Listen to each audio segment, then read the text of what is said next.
و فرمود که اعلم رحمک الله انه یجب علینا، بر ما واجب است. واجب اینه که فرض است، فرض عین است بر ما. در کتب وقتی که میخوان در کتاب ها واجب سخن میرود، اینجا به معنای فرض است، فرض است بر ما. یجب علینا انه، در اینجا ضمیر شأن میگویند، یعنی اشاره بر حالت و واقعیت میکند. حالت همین است که شأن این است که واجب است بر ما. واجب در لغت به معنای استوار و ثابت و حتمی است، حتمی است. و در اصطلاح فقهی باشد عملی که اگر انسان آن را انجام دهد ثواب میگیرد، اما اگر آن را ترک کند مورد گناه و عذاب قرار میگیرد. پیامبر فرمودند صلی الله علیه و سلم که حدیث روایت ابن ماجه است، حدیث را خوب شمردند: طلب العلم فریضه علی کل مسلم.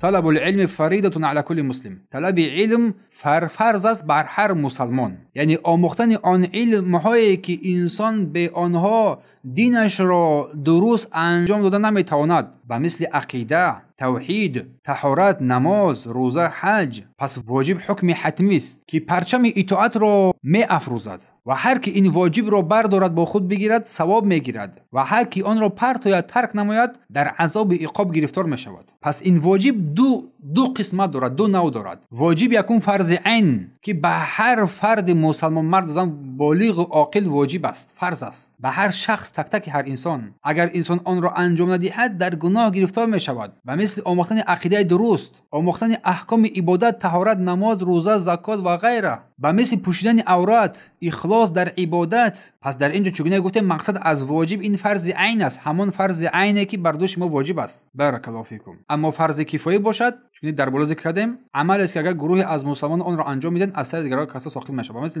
نماز جنازه، اگر یک گروه نماز جنازه را بخونند از سر دیگر کسا ساقط میشود. اگر هیچ کسی آن را نخواند همه گناهکار میشوند. یا که علمی قضا یا که فتوا دهی، جنازه خواندن، در علم فقه، تحقیق فقه، چقدر در آمدن در تفسیر، در طب، یا که حمایه سرحد. یعنی که در عموم فرض عین مسئولیت انفرادی است، هر یک کس مسئول خودش است، باید این را بداند و بیاموزد. مثل نفس کشیدن برای انسان لازم است. و فرض کفایه مسئولیت عمومی است، مثل یک چراغی که گفتیم که اگر که در کوچه چند جای گذاشته شود برای همگی دیگه بسنده است. پس یجب علینا، مؤلف میگه بر ما فرض است، بر ما فرض است، حکم قطعی است بر هر فرد مسلمان این فرض دانستن این. پس مکلف کی است؟ مکلف کی را میگویند؟ مکلف شخصی که به بلاغت رسیده است و عقل و هوش دارد، از جهت شریعت به اجرای احکام دینی وظیفه دار می شود و به این مکلف داخل می شود مرد و زن، غلام و آزاد، همه داخل می شود. الله میفرماید که ایها الناس اعبدوا ربکم، ای مردم پروردگار خود را عبادت کنید. در سوره بقره آیه 21.